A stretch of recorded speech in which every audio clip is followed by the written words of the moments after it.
우리 옆 사람하고 한번 인사하실까요? 반갑습니다. 환영합니다. 사랑합니다. 한번 인사하시겠습니다.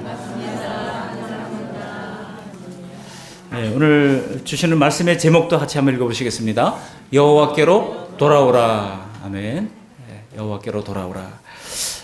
오늘 나눌 말씀은 호세아 선지자의 마지막 부분입니다. 그래서 14장이 마지막 장이지 않습니까? 호세아 선지자는 북왕국 이스라엘의 멸망을 예언했던 선지자입니다. 이사야 선지자와 동시대에 있었던 선지자입니다만, 이사야 선지자가 남왕국 유다를 향하여 예언의 메시지를 선포했던 사람인 반면에 호세아 선지자는 북왕국 이스라엘을 향하여 예언의 메시지를 선포했습니다. 지금 막 망해가는 이 민족을 향해서 하나님의 깊은 사랑을 전하면서 회개할 것을 호소하면서 돌아오라. 우리가 찬양했던 것처럼 어서 돌아오, 어서 돌아오, 그런 심정으로 하나님의 메시지를 전했던 선지자가 바로 이 호세아입니다. 이 호세아는 히브리어로 써놓으면요, 여호수아와 이름이 똑같습니다. 한자도 틀리지 않고 똑같아요. 그러나 구별하기 위해서 우리가 호세아 혹은 여호수아 이렇게 구분을 하고 있을 뿐입니다. 우리 예수님도 사실은 자기 백성을 그들의 죄에서 구원할 자이기 때문에 이 의미상으로 똑같은 여호수아예요. 예수님의 그 뜻도. 오늘 읽은 본문의 전반부 말씀을 보시면은요, 회개하고 돌아올 것에 대하여 말씀을 하고 있습니다. 1절에서 3절은 그것을 말씀하고 있고, 또 4절 이하는 이제 그 돌아온 자녀들에게 주시는 놀라운 하나님의 약속을 소개를 하고 있습니다. 그러니까 후반부에 약속하신 아름다운 복을 우리가 누리며 살기 위해서는 이 전반부에 있는 이 조건들을 먼저 배우고 지켜야 한다는 것이죠. 오늘 우리도 이 말씀을 따라서 올바른 믿음의 길을 걷고 있는지 스스로 점검해 보시고, 앞으로도 이 말씀을 따라 살기를 바라는 마음으로 오늘 본문을 살펴보겠습니다. 먼저 이 이스라엘 사람들뿐만 아니라 모든 세대의 사람들은 여기 1절의 부르심을 들어야 할 것입니다. 우리 1절 말씀 다시 한번 읽어보십니다. 이스라엘아, 내 하나님 여호와께로 돌아오라. 내가 불의함으로 말미암아 엎드러졌느니라. 즉 이스라엘은 여호와께로 돌아오라, 내 하나님께로 돌아오라, 이 말씀을 듣지 않아서 멸망한 거라는 거예요. 그들이 멸망한 것은 불의함 때문이라고 하는 것입니다. 그러니까 하나님께 오지 않으면 사람은 자연스럽게 불의함으로 갈 수밖에 없다는 것입니다. 그런데 왜 하나님은 인간의 불의를 깨닫게 하시고 구원의 길을 또 새롭게 보여주시는 것일까요? 그들을 사랑하기 때문입니다. 당시 이스라엘은 번영을 누리는 상태였습니다. 번영을 누렸지만은 하나님을 떠났기에 불의했고, 불의한 행위의 대가로 말미암아 그들은 멸망할 수밖에 없었다는 것입니다. 호세아 선지자가 예언하던 이 시기는 북왕국 이스라엘에게 있어서 가장 번영한 여로보암 2세 치하 때입니다. 나라는 최대한 영토를 확보했고, 그리고 군사들은 강했고, 그리고 이제 성읍들을 건축했고, 나라가 강성한 나라니까 주변의 나라들이 알아서 머리를 숙이고 조공을 바치면서 형제 우위를 맺자고 그렇게 하던 시기가 바로 여로보암 2세 때입니다. 그렇지만은 불과 단 한 세대 만에 이 북왕국 이스라엘은 아수르 나라에 완전히 함락되어서 멸망을 당하고 말았다는 것을 생각하면은, 여러분 지금 나라는 번성하다 할지라도 불안한 전성기였다는 것을 알 수가 있습니다. 여러분 하나님 없는 전성기는 이처럼 불안할 수밖에 없는 것입니다. 죄인들이 아무리 번성한 문화를 만든다 할지라도 그 번영은 완전하지 않은 것입니다. 지금도 사람들은 번성하기는 한데 뭔가 내적으로 탄탄하지 않은 불안한 번영을 누리고 있지 않습니까? 우리나라만 생각하더라도 우리나라가 단군 이래 지금 가장 번성기를 누리고 있다, 그런 평가를 하기도 합니다. 언제 우리나라가 세계 10대 무역대국에 들어갔던 적이 있습니까? 그러나 지금 도덕적으로 영적으로 살펴볼 때 불안한 전성기인 것은 너무나 분명한 것 같습니다. 한 세대 만에 나라가 망할 수 있다고 하는 것을 우리가 늘 기억하면서 외적인 물질적 번영은 중요하지 않습니다. 더 중요한 것은 하나님 앞에 온전히 붙어있는 이런 영적 부흥이 더 중요하다는 사실을 알아야 할 것입니다. 여러분 베네수엘라라는 나라 아시죠? 남미의 석유 부국이었습니다. 그러다 보니까 정치인들이 저마다 이제 표를 얻기 위해 가지고 선심성 정책들을 내놨습니다. 어떤 정치인들이 내가 당선되면 국민들의 모든 공과금을 다 면제해 주겠습니다. 국가가 다 내겠습니다. 그랬어요. 그러니까 이 사람이 당선되어서, 그러니까 또 다음에 어떻게 합니까? 내가 이제 뭐 공과금은 물론이고 백성들의 모든 생필품마저 내가 다 하겠습니다. 그랬던 거예요. 또 그러다 보니까 나라 국간이 이제 거덜날 지경에 이르렀습니다. 거기다가 마지막 결정타를 맞은 것이 바로 유가 하락입니다. 유가가 하락되고 나니까 이제 나눠줄 것이 없는 거예요. 백성들이 이제 큰 마트에 줄을 서가지고 생필품을 사려고 하는데 이미 다 동이 났습니다. 그러다 보니까 어떤 일이 일어납니까? 이제 막 강도가 청구를 하게 되고 이제 생필품을 찾기 위해서 사람들이 이제 탈취를 하고 이런 정말 혼돈의 상황 속에 지금 접어들고 말았습니다. 불과 몇 년 만에 나라가 그 지경으로 곤두박질 쳤다는 거예요. 여러분, 자꾸 세금 깎아준다고 그러고 국민들한테 뭘 돈 나눠준다고 그러는 거 이거 좋은 것이 아닙니다. 할 만한 분들은 세금을 또 내야 되는 것이 맞는 것이죠. 이렇게 풍요를 누리고 있던 이스라엘이지만은 그 이스라엘의 풍요가 당시에 얼마나 허망했는가 하는 것을 하나님께서는 보여주고 있는 것입니다. 하나님을 중심에 모시지 않은 인간의 번영은 마치 사라지는 안개와 같은 것입니다. 그러므로 어려울 때나 혹은 모든 형편이 좋을 때나 항상 하나님 앞에 돌아가서 섬기는 우리 모두가 되어야 할 줄로 믿습니다. 그럴 때 하나님은 이런 죄인들에게라도 다시 한번 재기할 수 있는 그런 기회를 허락해 주십니다. 우리 2절 말씀 같이 한번 읽어보십니다. 2절. 너는 말씀을 가지고 여호와께로 돌아와서 아뢰기를 모든 불의를 제거하시고 선한 바를 받으소서. 우리가 수송아지를 대신하여 입술의 열매를 주께 드리리이다. 저는 오늘 본문의 말씀을 가지고 크게 두 가지로 대지로 말씀을 나누려고 합니다. 첫 번째로 우리가 하나님 앞에 돌아올 때 있어야 할 것 세 가지가 있다는 거예요. 또 하나님께 돌아올 때 두 번째로는 버려야 할 것 세 가지가 있다는 것입니다. 그것이 각각 2절과 3절에 있는 거예요. 오늘 2절 말씀 보시면 먼저 뭐를 가지고 돌아오라고 말씀하고 있습니까? 말씀을 가지고 돌아오라고 그랬어요. 하나님께 돌아와 섬기려면 말씀과 함께여야 한다는 것입니다. 말씀의 지식이 없이는 참된 하나님을 섬길 수가 없습니다. 왜 이스라엘이 이렇게 멸망하게 되었습니까? 하나님이 그 이유를 이미 호세아 선지자를 통해서 앞서서 4장 6절에서 말씀한 바가 있어요. 한번 찾아보시겠습니다. 호세아서 4장 6절 한번 찾아서 읽어보시겠습니다.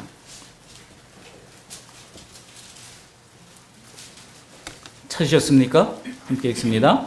내 백성이 지식이 없으므로 망하는도다. 내가 지식을 버렸으니 나도 너를 버려 내 제사장이 되지 못하게 할 것이요 내가 내 하나님의 율법을 잊었으니 나도 내 자녀들을 잊어버리리라. 지식이 없어서 망했는데 처음부터 지식이 없었던 것이 아니라는 겁니다. 처음에 지식을 받았었는데 그 받은 지식을 버렸다는 겁니다. 달리 말하면 말씀을 듣고도 말씀을 지키지 않았다는 것입니다. 그 다음에 또 이렇게 말씀하시죠. 우리 호세아서 8장 12절 말씀으로 한번 넘어가서 보겠습니다. 8장 12절 같이 한번 읽어보실까요? 8장 12절 함께 읽습니다. 내가 그를 위하여 내 율법을 만 가지로 기록하였으나 그들은 이상한 것으로 여기도다. 하나님 말씀을 들을 때 사람들이 그 이상하다, 이상한 것으로 여긴다는 겁니다. 말씀을 이해도 못하고 말씀에 대한 관심도 없고 말씀에 내가 읽는 말씀을 연구하고자 하는 시간을 들이지도 않고 지키지도 않고 그랬다는 겁니다. 여러분, 우리가 하나님의 말씀을 모르면 올바른 믿음으로 성장할 수가 없습니다. 사도 바울이 에베소 교회를 떠날 때 그 에베소 교회 장로들을 밀레도 항구로 불러서 그들에게 교훈을 할 때 뭐라고 말씀하는지 아십니까? 사도행전 20장 32절에 보시면 내가 너희를 은혜의 말씀에 부탁한다 그랬어요. 어떤 사람에게 부탁하는 게 아니에요. 은혜의 말씀에 부탁한다고 그랬습니다. 그 말씀이 너희를 능히 든든히 세워서 영광의 기업을 풍성히 받게 하시리라. 그 말씀이 그들을 지킬 것을 부탁하면서 얘기했던 것입니다. 그래서 우리는 그 말씀을 받고자 이렇게 봄 기운이 유혹하는 계절 가운데서도 예배당을 찾아서 말씀을 듣고 배우는 예배 자리에 앉아있게 된 겁니다. 말씀을 풍성히 배우고 깨닫고 그 안에서 하나님을 섬기는 우리 그 말씀의 모든 성도님들 다 되시기를 주님의 이름으로 축원합니다. 하나님 앞에 나갈 때는 반드시 이 말씀이 있어야 합니다. 두 번째로 하나님 앞에 나갈 때 있어야 할 것이 있습니다. 그것이 무엇입니까? 여기 2절 중반절에 보시면 모든 불의를 제거하시고 선한 바를 받으소서 그랬어요. 선한 바를 받으소서. 하나님이 우리의 모든 죄를 이 모든 불의를 제거해 주지 않으시면은 우리가 하나님 앞에 나갈 수가 없다는 것입니다. 죄와 병립할 수 없으신 하나님께서는 우리의 죄를 끊지 않고서는 우리와 함께하지 않으십니다. 근데 여러분, 내 힘으로 죄를 끊을 수가 없어요. 스스로 힘으로는 이 죄를 씻을 수가 없다는 것입니다. 그래서 뭐라고 말씀하고 있습니까? 선한 바를 받으소서라고 말씀하고 있습니다. 오늘 이 호세아 선지자는 어떻게 우리가 이 죄를 끊을 수 있는 방법이 있는지 그 방법에 대해서 구체적으로 말씀하지는 않고 있습니다. 그러나 당시 남왕국에서 말씀을 선포하고 있었던 이사야 선지자는 그 이야기를 좀 더 세밀하게 계시를 받고 선포를 했습니다. 그 이야기가 이사야 53장 6절에 나옵니다. 제가 읽어드립니다. 우리는 다 양 같아서 그릇 행하여 각기 제 길로 갔거늘 여호와께서는 우리 모두의 죄악을 그에게 담당시키셨도다. 그가 누굽니까? 그에게 담당시키셨도다. 그리고 나서 53장 11절에 보시면 나의 의로운 종이 자기 지식으로 많은 사람을 의롭게 하며 또 그들의 죄악을 친히 담당하리로다. 의로운 종이 누굽니까? 장차 700년 후에 오실 예수 그리스도를 이미 그가 하나님께서 성령을 통해서 보여주시는 것을 통해서 깨닫고 기록으로 남겼다는 것입니다. 장차 오실 메시아 예수님만이 우리 모든 죄를 제거해 주신다는 것입니다. 그러니까 여기 선한 바는 다른 게 아니에요. 이 선한 바라고 하는 것은 오직 예수 그리스도의 속죄 은혜로 말미암아 우리가 하나님 앞에 나갈 수 있다는 것을 말씀하고 있는 것입니다. 여러분, 우리가 우리 스스로의 것으로 어떻게 하나님 앞에 의로워질 수 있습니까? 우리의 스스로의 내면을 들여다보시면 아시겠지만 우리 안에 무슨 고귀한 하나님 받으실 만한 선한 것이 있겠습니까? 그러므로 예수님이 내게 어떤 분이신지 분명하게 깨닫지 못하고 인식하지 못하는 상태로는 절대로 하나님의 복된 백성이 될 수 없다는 진리를 우리는 잊어서는 안 될 것입니다. 그러므로 오늘 예수 십자가의 대속의 진리를 우리는 반복해서 듣고 성령의 감동하심 안에서 확신을 갖는 믿음이 될 수 있도록 기도해야 할 것입니다. 그리고 세 번째로 우리가 하나님 앞에 나갈 때 가지고 가야 할 것이 있습니다. 무엇입니까? 여기 2절 하반절에 보시면 수송아지를 대신하여 뭐라고 그랬어요? 입술의 열매를 주께 드리리이다 그랬습니다. 이거는 수송아지로 드리는 이 종교적인 제사가 무의미하다는 것이라고 이야기할 수가 있습니다. 여러분, 당시에 북왕국 이스라엘은요, 아주 번영을 누렸기 때문에 제단마다 제물이 넘쳤다고 그랬습니다. 그래서 미가서를 보시면 천천의 순양과 만만의 강수 같은 기름이라고 표현할 정도로 하나님 앞에 드리는 제물이 풍성했어요. 또 아모스서를 보시면 그때 모습을 아주 생생히 기록하고 있는데 아모스서 4장 3절에 보시면 이렇게 말씀합니다.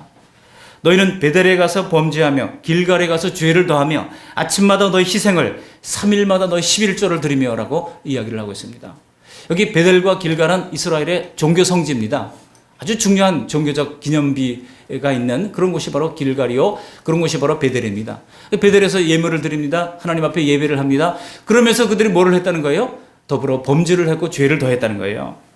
또 아침마다 너희 희생을 3일마다 11조를 드리면서도 죄를 계속 더했다는 것입니다.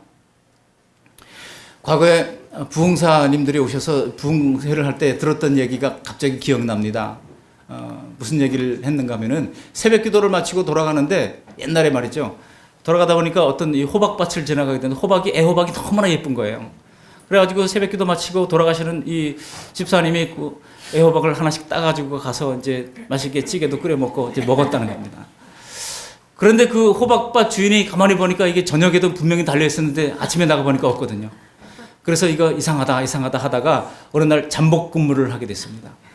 잠복 근무를 하다 보니까 저 교회 다니는 아무개 집사가 그것을 싹둑 잘라가지고 하는 것을 이제 현장에서 목격을 하고 딱 나타나가지고 뭐 하는 거냐라고 외쳤다는 거예요. 여러분, 이럴 때 그 참담함이 참, 그럴 때 뭐예요? 내 망신, 하나님 망신, 교회 망신 다 시키는 거예요. 바로 그런 겁니다. 새벽 기도하면서도 악을 행하면 과연 그 기도가 하나님께서 받으시는 기도가 되겠느냐는 겁니다.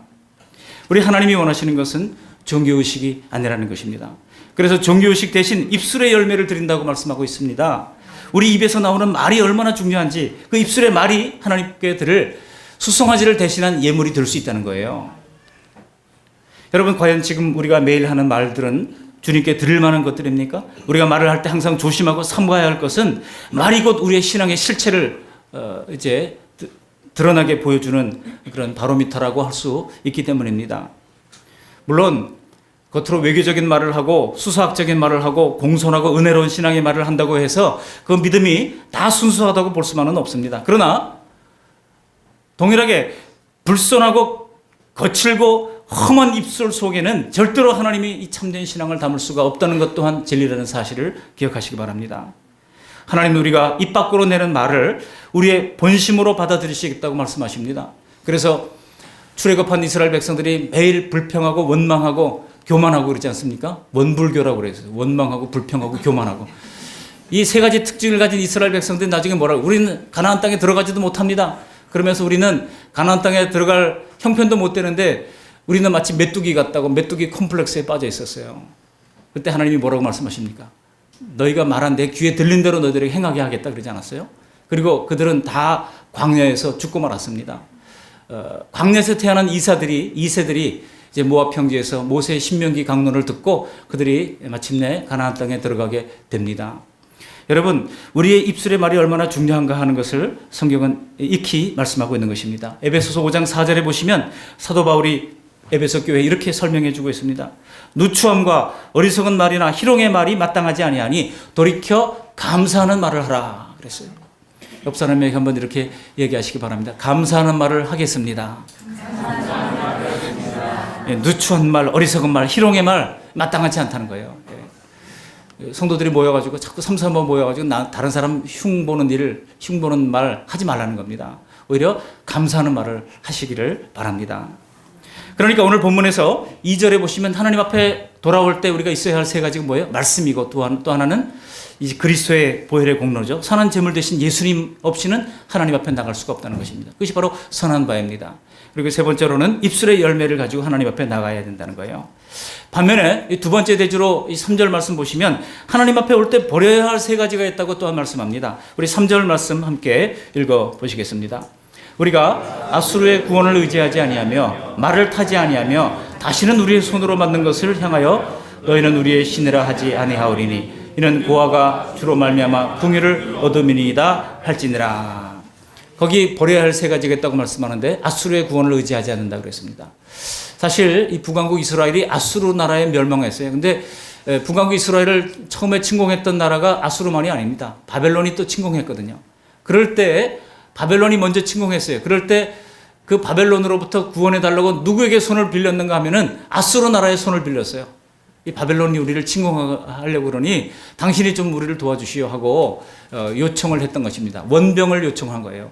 그랬더니 아수르가 도와주는 척하면서 나중에는 북왕국 이스라엘을 다 먹어버렸던 겁니다. 그러니까 우리가 이 아수르라고 하는 것이 무슨 의미인지를 우리가 알아야 됩니다. 여러분, 이게 뭐냐면 우리가 의지하는 것입니다. 여러분, 어려움이 생길 때 우리가 딱 생각나는 거, 그게 바로 아수르예요. 여러분, 어려운 일이 생길 때 뭐가 떠오릅니까? 가장 먼저 생각나는 게 뭡니까? 문제를 해결받을 어떤 인맥이 떠올라집니까? 아니면 가지고 있는 것이 얼마인지 통장 잔고를 확인하십니까? 당시 북왕국 사람들은 이웃 강대국의 힘을 빌어가지고 나라를 어떻게 해결해 보려고 외교력을 의지했다는 것입니다. 그러나 하나님만이 유일하게 우리가 의지할 대상이요, 우리를 도와주실 수 있는 사랑과 능력이 있으신 분입니다. 우리도 우리를 도와줄 수 있는 주변에 사람들은 많이 있죠. 그렇지만은 능력이 없는 게 문제입니다. 마음만 있으면 뭐합니까? 능력이 있어야 도움을 받을 수 있죠. 우리 하나님은 마음도 있으시고 능력도 있으신 분이신 것입니다. 이것은 오랜 신앙생활의 경험으로 우리가 알게 되는 겁니다. 그리고 이것을 알아가는 것이 바로 신앙생활이라 할 수 있습니다. 하나님만이 가장 최선이고 하나님만이 가장 먼저가 되지 않는다면 그런 사람에게는요, 하나님이 차선이 되는 게 아닙니다. 오히려 하나님이 아무것도 아닌 게 되는 거예요. 그 다음에 뭐라고 말씀하고 있습니까? 하나님 앞에 올 때 버려야 할 두 가지가 있습니다. 그것이 2절, 3절 하반절에, 중반절에 보시면 말을 타지 아니하며 라고 말씀했습니다. 이 말을 탄다라고 하는 것은 무슨 뜻입니까? 자신의 힘으로 적을 대항하러 가는 것을 말하고 있습니다. 여러분, 이 세상은 내 힘으로 맞설 수 있을 것 같아도 언제든지 이 세상은 나보다 더 강한 사람이 나타나게 되어 있어요. 내가 뭐를 잘합니까? 어느 날 보면 더 잘하는 사람들이 생기게 마련입니다. 올림픽에 나가는 선수들이 올림픽 레코드를 하면서 기록을 깹니까? 그러나 기록이 영원할까요? 반드시 또 다른 사람에 의해서 그 기록은 깨지게 되어 있는 것입니다. 여러분, 언제까지 내 수완을 믿고 내 성실을 믿고 내 대인관계를 믿고 내 힘을 믿고 덮쳐오는 이 폭풍의 시련을 감당할 수 있을 것이라고 생각하십니까? 어느 날 그 모든 것이 안 통하는 상황에 우리가 던져질 수 있다고 하는 것을 알 필요가 있습니다.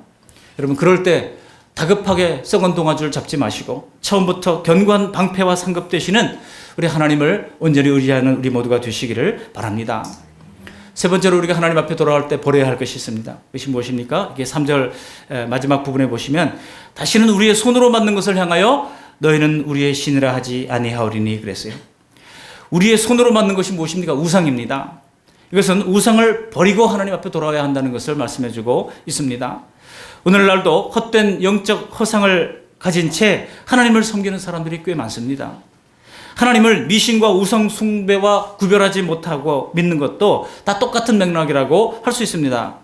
그러나 우리 하나님은 우상 숭배와 미신과 결정적으로 다른 것이 있습니다. 그것이 무엇입니까? 우리가 하나님께 성황당에 치성 드리듯이 제물을 드리면서 복을 비는 것이 목적이라면 우리는 아직도 우상 숭배를 하는 것과 마찬가지라는 것입니다. 사실 북왕국 이스라엘이 하나님께 예배를 안 드린 게 아니에요. 넘치도록 제물을 드리면서 예배를 잘 드렸어요. 문제는 예배를 드리면서 또 다른 신에게 그들이 이제 예배를 드렸다는 겁니다. 이거를 싱크레티즘, 즉 혼합 종교라고 말합니다. 하나님도 믿고 돈도 믿고 하나님도 믿고 인맥도 믿고 이런 거예요.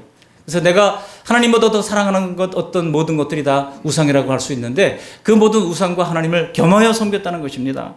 하나님께서는 그런 것을 가증하다라고 하나님께서 표현하십니다. 우리가 하나님을 섬기는 것은 창조자 하나님 앞에 지음받은 피조물로서 우리의 전인격을 드리는 것입니다. 하나님이 나를 위해 존재하시는 것이 아니라 내가 하나님의 선하신 뜻을 이루어드리기 위하여 존재한다고 하는 그런 기본 인식을 명확히 하는 것입니다. 이것이 바른 신앙입니다. 그러므로 하나님의 은혜를 구하며 부지런히 지식의 말씀을 배우면서 이 복된 진리를 감격적으로 깨닫는 우리 그 말씀의 성도님들 다 되시기를 바랍니다. 그리고 여기 4절 이하의 말씀을 보시면요, 이렇게 우리가 늘 하나님께로 돌아가서 올바른 믿음으로 하나님을 섬기며 살아갈 때 약속해 주시는 하나님의 놀라운 약속이 기록되어 있습니다. 얼마나 놀라운지 몰라요. 하나님이 우리의 반역을 고쳐주신대요. 그리고 기쁘게 그들을 사랑하신다고 말씀하십니다.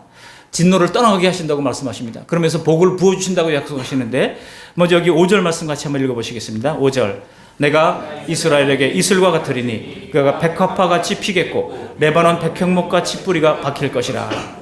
이스라엘은 비가 잘 내리지 않는 나라입니다. 그렇지만은 이슬이 내려가지고 밤에 이슬이 흠뻑 적셔가지고 거기에 또 사시사철 아름다운 꽃들이 피어납니다. 그래서 들의 백합화가 이슬을 맞고 아름답게 피어나는 그런 것과 같이 이제 아름답게 빚어주시겠다고 약속하고 있는 것입니다. 또 레바논의 백향목 같이 뿌리가 박힐 것이라. 레바논의 백향목은요, 이 곧기가 아주 전 세계에서 비할 수 없을 정도로 곧게 뻗어 올라갑니다. 그러면서 그 뿌리도 아주 깊게 뿌리를 내려서 웬만한 비바람에는 흔들리지 않습니다. 그런 레바논의 백향목 같은 견고한 인생이 되도록 우리를 빚어주신다고 약속하고 있는 것입니다. 하나님 앞에서 이렇게 말씀을 듣고 예배를 드리는 중에 이슬 같은 주님의 은혜가 우리에게 임하시는 줄 믿으시기를 바랍니다. 그리고 그뿐만이 아니에요. 우리 6절, 7절 말씀도 함께 읽어보시겠습니다. 그의 가지는 퍼지며 그의 아름다움은 감람나무와 같고 그의 향기는 레바논의 백향목 같으리니 그 그늘 아래에 거주하는 자가 돌아올지라. 그들은 곡식같이 풍성할 것이며 포도나무같이 꽃이 필 것이며 그 향기는 레바논의 포도주같이 되리라. 이런 복된 인생을 사는 우리 모두가 되시기를 바랍니다. 말씀을 정리합니다. 오늘 말씀은 어려운 부분이 없잖아요. 말씀을 듣는 대로 잘 이해가 되셨으리라 믿습니다. 하나님은 지금도 어서 돌아오라고 사랑의 초청을 계속하고 있습니다. 우리는 하나님 앞에 돌아가 하나님을 섬기며 살 때 불의를 멀리할 수 있습니다. 그리고 복되게 살 수 있습니다. 하나님 앞에 나아갈 때 세 가지 다시 한번 기억해 보시기 바랍니다. 말씀이 있어야 됩니다. 선한 바 되신 예수 그리스도의 이 보혈의 속죄 은혜가 필요합니다. 그리고 우리 입술의 열매가 필요합니다. 버려야 할 것 세 가지가 무엇입니까? 우리가 의지하는 것들을 버려야 합니다. 내가 주인이 된 내 힘, 내 능력, 내 지혜를 버리시기 바랍니다. 그리고 우리의 손으로 만든 것, 곧 우상 숭배를 버리고 하나님보다 사랑하는 모든 것들을 버리고 주님 앞에 온전히 우리의 우선순위를 드릴 때 주님께서 약속하시는 이 풍성한 복을 우리에게 허락해 주신다고 말씀하고 있습니다. 이렇게 이 축복까지 말씀한 다음에 이 호세아 선지자가 독백처럼 마지막 9절 말씀을 하는 거예요. 우리 9절 말씀도 함께 읽어보시겠습니다. 누가 지혜가 있어 이런 일을 깨달으며 누가 총명이 있어 이런 일을 알겠느냐. 여호와의 도는 정직하니 의인은 그 길로 다니거니와 그러나 죄인은 그 길에 걸려 넘어지리라. 보십시오. 깨닫지 못하면은요, 오히려 걸려 넘어진다는 겁니다. 근데 누가 깨닫습니까? 성령께서 비춰주셔야 깨닫습니다. 성령께서 조명해 주셔야 우리가 총명을 얻게 됩니다. 이런 사람들은 여호와의 도가 얼마나 정직하고 얼마나 복된 줄을 알고서 그 길을 즐거이 따르면서 그 길로만 다니려고 하는 사람입니다. 앞으로도 우리 그 말씀 교회는 더욱더 하나님의 말씀을 사모하고 또 깨닫고 지켜 행함으로 말미암아 그 삶이 백향목처럼 꽃피고 백향목처럼 백합화처럼 꽃피고 백향목처럼 깊게 뿌리 내려서 흔들리지 않는 복된 성도님들 가정 교회가 다 되시기를 주님의 이름으로 축복합니다. 아멘.